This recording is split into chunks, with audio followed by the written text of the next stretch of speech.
Afternoon. Back with another installment of Pops and Pages. Figured we've had enough videos for the time being of Pops, so we'll get back to the Pages portion of all this. That being said, everyone's going to ask. This is my Dr. Grabo Omega pipe. Picked this up at an antique store for $12.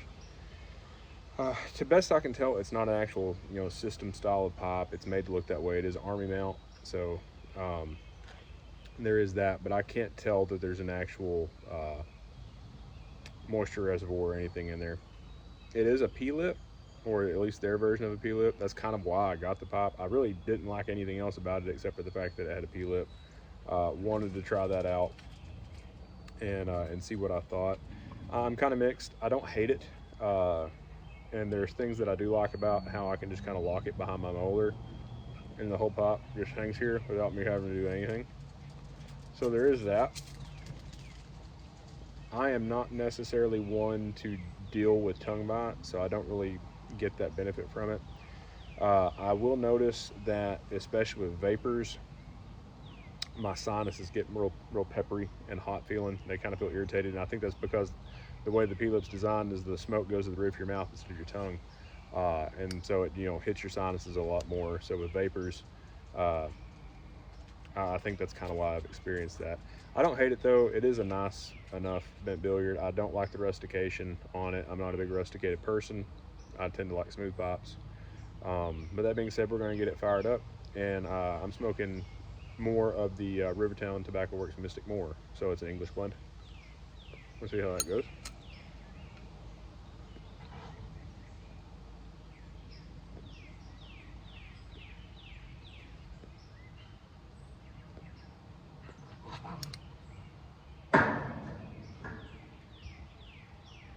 One thing about this pipe, and I don't know if it's the system style of mount that it does, or the P-lip, or exactly what it is about it, but it has never had a real smooth draw, even completely empty. It feels like it's got a half-packed bowl in there. So sometimes it's hard to judge the draw level that I have. I'm out here with the dog, so if you hear any squeaking, that's my bloodhound with her new dog toy.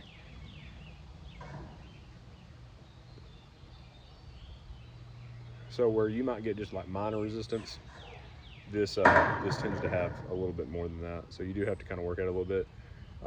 Seems to be a catch-22 though, because I feel like that also helps kind of keep the ember lit, keeps a little bit more active pull on it. I may just be imagining that compared to a straight billiard.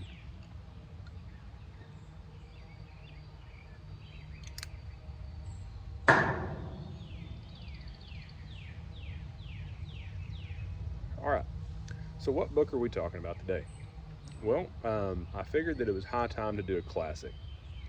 So the genre of classics as far as literature goes is varied. There are some that are well known and well established as classics, like Homer's Iliad or the Odyssey.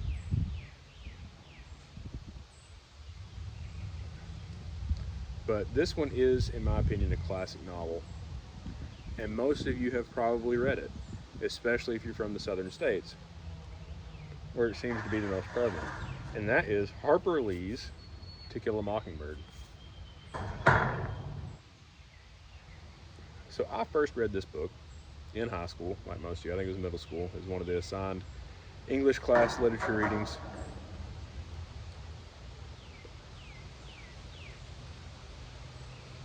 And I don't recall what I thought about it. The one thing I do remember is, at the time, being an impressionable young boy, being very off-put by the fact that the main character and the story itself is told from the perspective of a young southern girl growing up in, I'm wanting to say this is in the 30s if I remember right.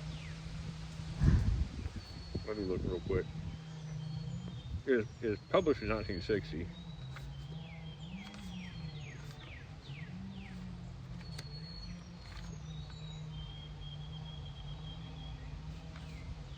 So I might just have a brief little glimpse into the timeline in the first few pages.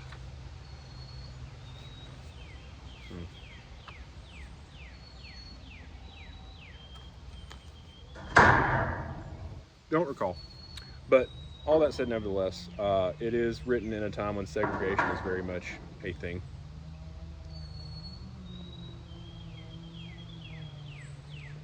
And that is one of the key points to the story, or to the book itself. And if I had to describe the book, it would be a book on humanity. Now, I did just recently reread it. I guess it was a month or so ago, and the only reason that it has kind of delayed giving the review of the book is the fact that I loaned it to a coworker, and when they were done reading it, they finally got it back to me.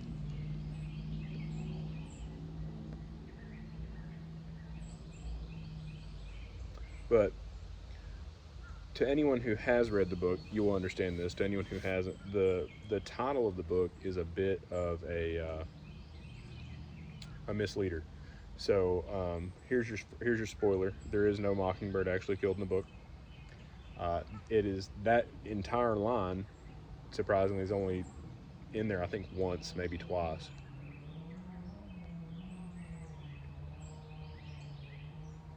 Where it discusses anything about even killing a mockingbird.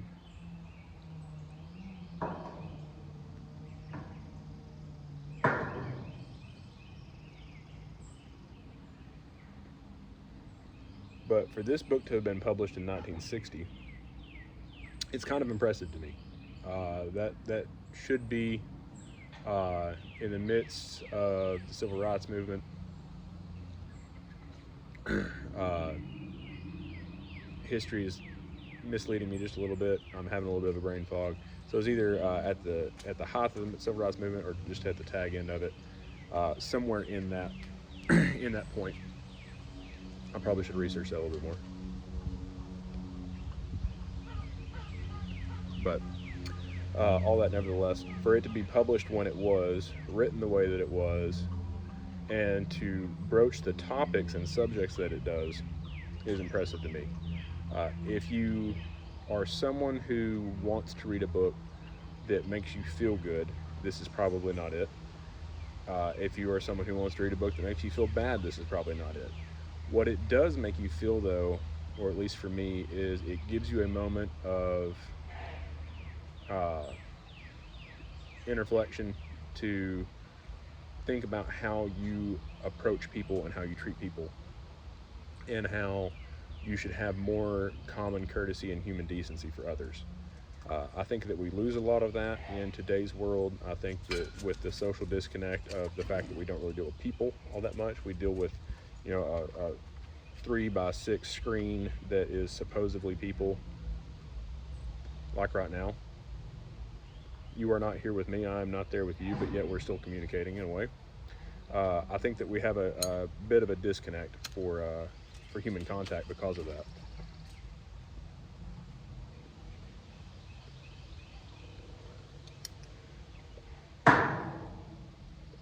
And because of that, we as a people have lost a lot of our humanity. There is no, or there is very little common goodness or common decency anymore. You see it in Walmart with people getting mad at each other because they're in the same aisle, and we can't stand to have to wait in line to get a box of Lucky Charms off the shelf.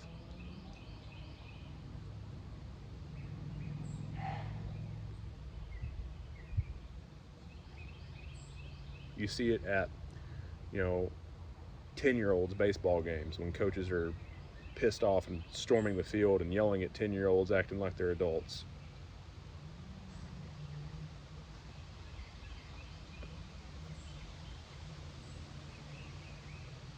You see it in the fact that nobody stops to help anyone anymore.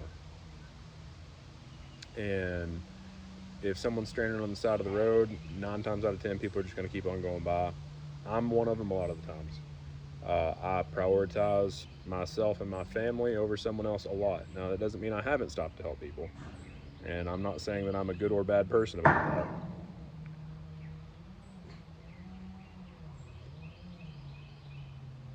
But this book could be summed up as a reality check to your own human decency.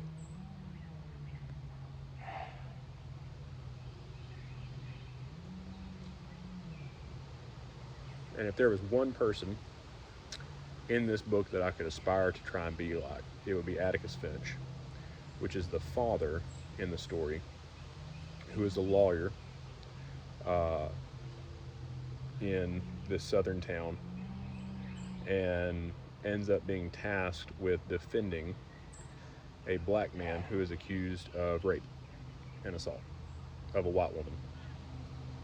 And despite all of that, and without going into any other further detail to not spoil that, that is basically the focus of the last half of the book. So you have the perspective of a child growing up in a southern state, in a southern town, for the first half of the book, how she feels about her father, how she feels about her brother, what she thinks about society as a whole. And then as the book progresses, you see all of that change. You see her go from thinking the world is great and good and everybody's nice to realizing that that's not the case, and that people are slowly losing their humanity and human decency. And the glimmer of hope that she has comes from her father and the actions that he takes. And that is very, very powerful to me. So, with that said, if you haven't picked up this book, I see it everywhere. I picked up this copy at a yard sale. I think it was a yard sale, for $1 at some point. And it's not in great condition. As a matter of fact, my bloodhound actually just ripped it off across the yard right before I filmed this. So there's that. But you can pick this up just about everywhere. It is a very readily accessible title for whatever reason, and I'm glad for that. It's not like a lot of other things like Cormac McCarthy books and Robert Faulkner.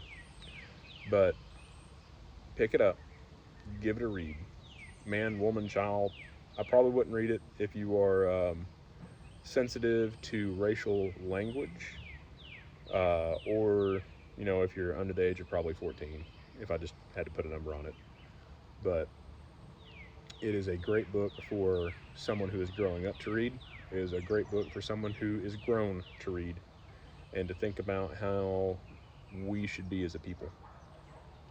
So, with that said, I hope you enjoyed this review of To Kill a Mockingbird. Have a good day, stay safe, and God bless.